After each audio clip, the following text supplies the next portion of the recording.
দেখেন 1200 বুথে, এখানে 1200 লোক এখানে বুথে দিয়ে আছে, এখানে কোনো ভোটার নেই। অবস্থা দেখেন, সব বারণ করে দিচ্ছে যাতে না আসতে পারে। বহিরাগতরা এসে গ্রামে ঢুকে সব যারা ভোট দিতে আসছে তাদেরকে বারণ করে দিচ্ছে। কয়েকটা গুটিগত কয়েকজন করে আসছে ভোট দিতে। গ্রামে যাবেন ভোটারদের? আমি দেখছি আমার ছেলেদের দিয়ে যাতে তাদেরকে নিয়ে আসা যায়, নিয়ে এসে ভোট করানো যায়। মানে এটা কি ভয়ে আসছে না নাকি মানুষের উৎসাহ? তাদের বাড়ি বাড়ি গিয়ে তো হুমকি দিচ্ছে যাতে ভোট না দিতে পারে, লোকজন দিয়ে বহিরাগত এসে। খুব ভালো ইলেকশন হচ্ছে, মানুষ শান্তিপূর্ণভাবে নির্বাচন হচ্ছে। একদম, আমরা তো এটাই চেয়েছি যে শান্তিপূর্ণ ভোট হবে, সব মানুষ উৎসবের মেজাজে ভোট করবেন, সেটাই হচ্ছে। আশা করি এটা সম্পূর্ণ শেষ পর্যন্তই থাকবে। বিরোধী দলগুলো আগাগোড়ায় বলে আসছে যে শান্তিপূর্ণ ভোট হলে এবং মানুষকে যদি ভোট দিতে দেয় তাহলে আমরা জিতবো এই জায়গা থেকে। কি বলবেন? শান্তিপূর্ণ ভোট হচ্ছে, দেখি ওরা লাস্ট পর্যন্ত কি বলে। এখানে শুনলাম যে এখানে ছাপ্পা চলছে, এখন আসলাম, বললো সঠিকভাবে ভোট হচ্ছে, কোনো রকম নেই। কিন্তু যা দেখলাম এজেন্ট ভিতরে আছে, ওদের এজেন্ট আছে সব।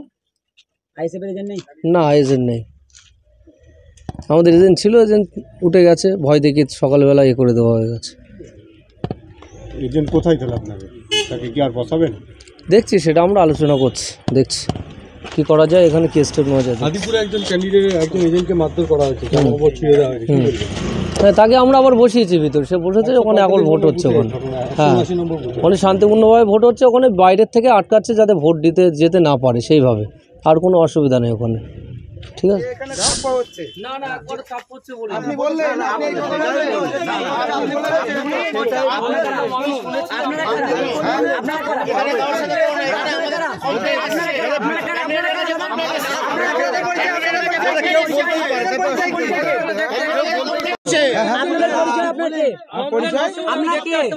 আমরা কে? আমরা এই বুথের ভোটার। এই বুথের ভোটাররাই কমপ্লেন করেছে ক্যান্ডিডেটকে। ভোটাররা কমপ্লেন করেছে? সমস্ত ভোটার কি কমপ্লেন করেছে? সমস্ত ভোটার কে বলেছে আপনার? এটা করিনি। এটা পুরো ফালতু কথা, এটা মিথ্যে কথা বলছে। আমরা বলছি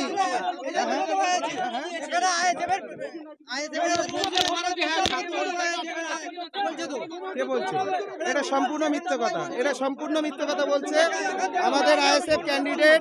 শুনুন, পিয়ারুল ভাই সম্পূর্ণ বাজে কথা বলছে, শোনা কথা বলছে।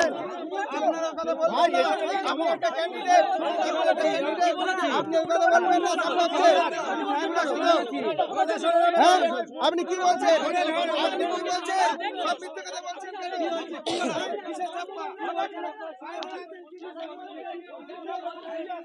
সমস্যার কথা বিধান আইনসভায় তুলে ধরা, ওখানে যেখানে আইন তৈরি হয় সেখানে তুলে ধরা।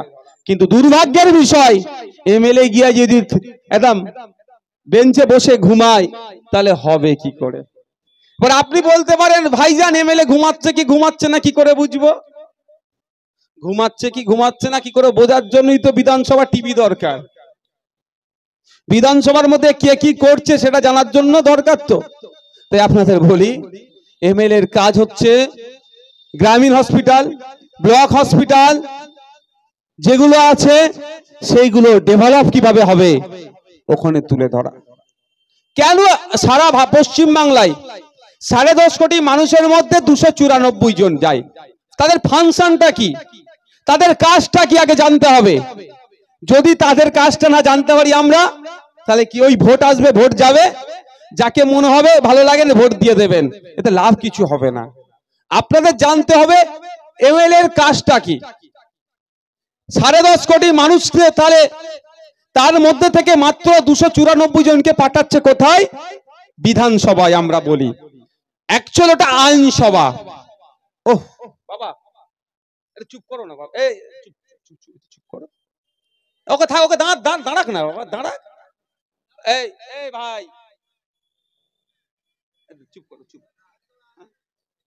ঠিক আছে, বুঝে সরে। এমএলএ 10.5 কোটি মানুষ পশ্চিমবাংলা থেকে 294 জন কোথায় যায়? আইনসভার মধ্যে। আইনসভায় গিয়ে তার কাজ কি? আইনসভার মধ্যে গিয়ে তার একাধিক ডিউটি আছে। প্রথম ডিউটি হচ্ছে কি করা? মাসের শেষে 1,20,000 টাকা গুনে পকেটে ভরে লিয়া, তাই না? এমএলএ এর মাইনে কত বলুন তো? সব মিলিয়ে 1,20,000। তাহলে ওইটা নিয়ে পকেটে ঢুকিয়ে নিও, তাই তো নাকি? তার সর্বপ্রথম কাজ হচ্ছে তার নির্বাচনী ক্ষেত্রে যে সমস্যাগুলো আছে, যেখানে আইন তৈরি হচ্ছে সেই জায়গায় গিয়ে বলা যে আমার এই সমস্যা, এগুলো সমাধান করা হোক। আপনাদের যিনি বিদায়ী এমএলএ ছিলেন তিনি কটা কথা বলেছেন, আগামী দিনে কে কটা কথা বলবে, অনেক প্রশ্ন থেকে যাচ্ছে। আমি আপনাদের বলতে পারি, আপনারা যদি 1.5 বছর আমাদেরকে টাইম দেন, এই 1.5 বছরে আমাদের মধ্যে থেকে আমাদের পিয়ারুলকে যদি পাঠান, আমি আপনাদের দায়িত্ব নিয়ে বলতে পারি 3.5 বছরে যতটা না কথা হাড়ুয়া বিধানসভার জন্য বিধানসভায় উঠেছে, দাবি উঠেছে, এই 1.5 বছরে তার থেকে দ্বিগুণ আওয়াজ তুলবে আপনাদের অধিকারের জন্য, আপনাদের সমস্যার কথা। এটা আমি দায়িত্ব নিয়ে বলতে পারি। এবার সমাধান কি করে হবে? 294 এর মধ্যে যাদের 147টা বিধায়ক থাকবে, অর্থাৎ যারা সংখ্যাগরিষ্ঠতা পায়, তারা এই সমস্যাগুলোকে সমাধান করবে। তাহলে সমাধান করার দায়িত্ব কাদের? সরকারের। পিয়ারুল ইসলাম বিধানসভায় গিয়ে কি বলবে? এখানকার আদিবাসীদের যে সমস্যা, রাস্তাঘাটের সমস্যা, এদের বাড়ির সমস্যা, পাট্টা জমির দরকার, যেটা পাট্টা পাওয়ার দরকার সেটা পাচ্ছে না, তার আওয়াজ তুলবে। পিয়ারুল বিধানসভায় গিয়ে বলবে রিফিউজি ল্যান্ড, এই দেগঙ্গায় যেটা চুরি হয়ে যাচ্ছে, আমার রিফিউজি ভাইদের জন্য যেটা বরাদ্দ করা হয়েছিল তৃণমূলের আমলে সেটা চুরি হয়ে যাচ্ছে, ওটা উদ্ধার করে আবার ওই ভাইদেরকে ফিরিয়ে দিতে হবে, এর আওয়াজ তুলবে বিধানসভায়। আপনার বিধানসভায় গিয়ে এই 1.5 বছর ধরে পিয়ারুল ইসলাম আওয়াজ তুলবে হাড়ুয়া বিধানসভার জন্য, এখানকার ছেলে মেয়েদের উচ্চ শিক্ষায় শিক্ষিত হওয়ার জন্য একটা কলেজের দরকার, সে আওয়াজটা তুলবে।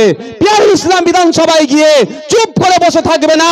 এই 1.5 বছর টাইমে এখানকার জনসংখ্যার অনুপাতে শিক্ষা প্রতিষ্ঠান নাই, শিক্ষা প্রতিষ্ঠান গুটি কয়েক থাকলেও এখানকার যে ছাত্রছাত্রী আছে তার অনুপাতে শিক্ষক নাই, সেই রেশিও যাতে মেনটেন করা হয়, নতুন যাতে শিক্ষা প্রতিষ্ঠান তৈরি করা হয়, তার জন্য আইনসভায় গিয়ে চিৎকার করবে, এ কাজ করবে।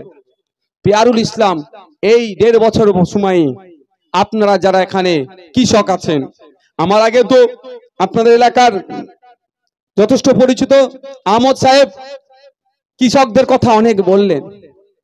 আজকে সত্যি দুর্ভাগ্যের বিষয়, কৃষকরা আত্মহত্যা করছে।